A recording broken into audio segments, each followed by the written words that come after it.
Introductory English Grammar by Norma Stageberg. Part 2. The Morphology of English. In this part, we are going to talk about morphology and its types. Definition of morpheme.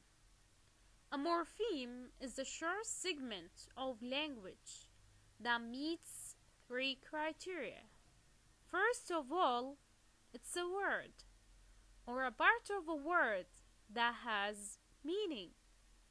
What do we mean by a word here?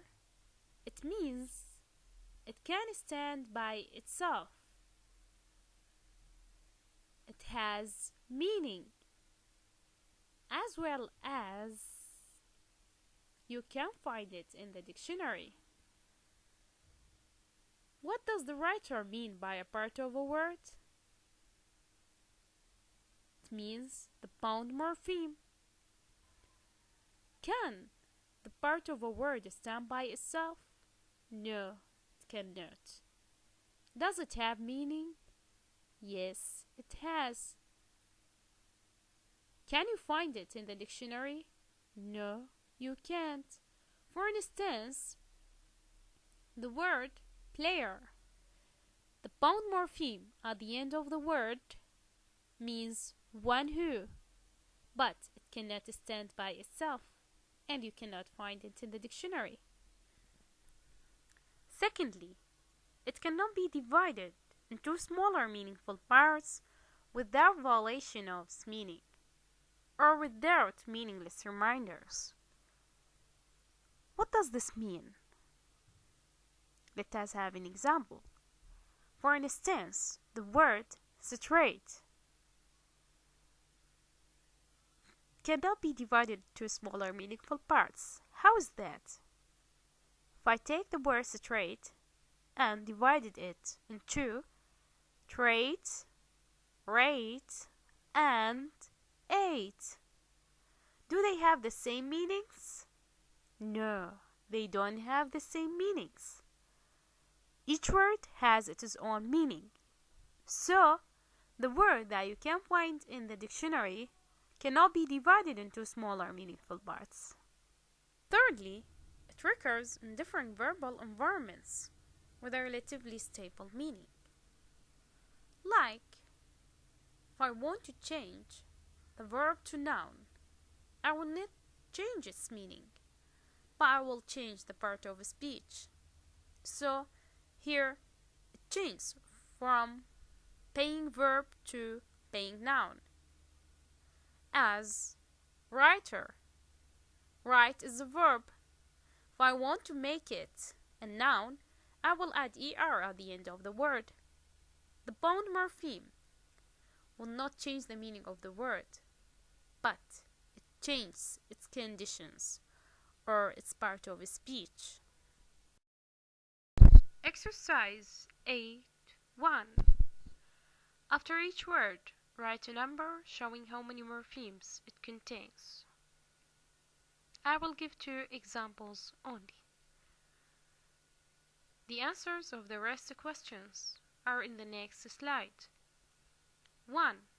Play, 1 morpheme.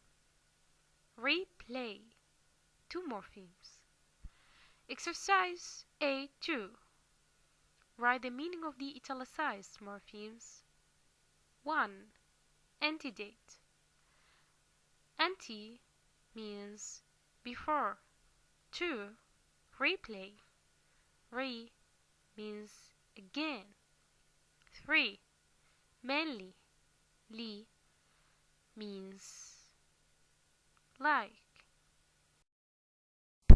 These are the answers to exercise A1 and A2. Free and bound morphemes.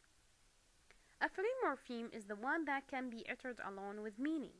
For example, in reply to "What are you going to do now?" you might answer "eat."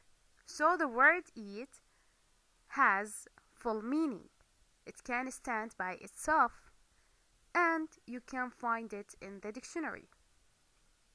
Now let us move to a bound morpheme. A bound morpheme, unlike the free, cannot be uttered alone with meaning. For example, plate, the addition at the end of the word, ed or ed. This addition means bound morpheme.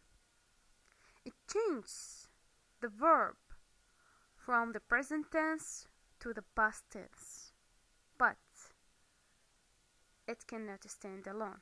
It needs another word to attach to it. Post-war. The word post or the word pre-war. Pre means before. It cannot stand alone. It needs another word to attach to it. So, a bound morpheme has meaning, but it cannot stand by itself, and you cannot find it in the dictionary alone. Exercise A3. Underline the bound morphemes. It's possible for a word to consist entirely of bound morphemes. I'm going to give you 2 examples only. Number 1, speaker. ER is a bound morpheme. Number 8, remake. Re is a bound morpheme. The rest of the answers are below. Here we have another classification of morphemes, and they are as follows: bases and affixes. A base morpheme is the part of a word that has principal meaning. Bases are very numerous, and most of them in English are free morphemes, but some are bound, like scent and consent, descent and ascent. A word may contain one base and several affixes. Exercise 8.4. Underline the bases in these words. I will choose the words randomly. Number 6. Lighten. The base is light. Number 8. Friendship. The base is friend. Number 12. Pre-war. The base is war. Number 4. Famous. The base is fame. The answers of the rest of the questions are below, so please check them.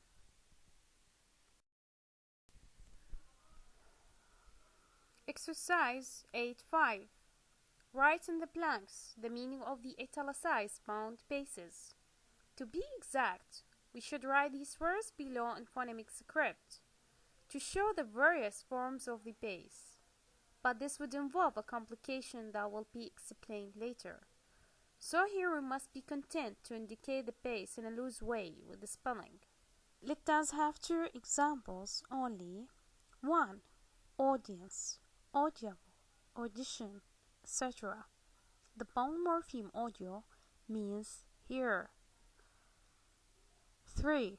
Oral, oration, oracle, oratory. The bound morpheme aura means mouth or speak.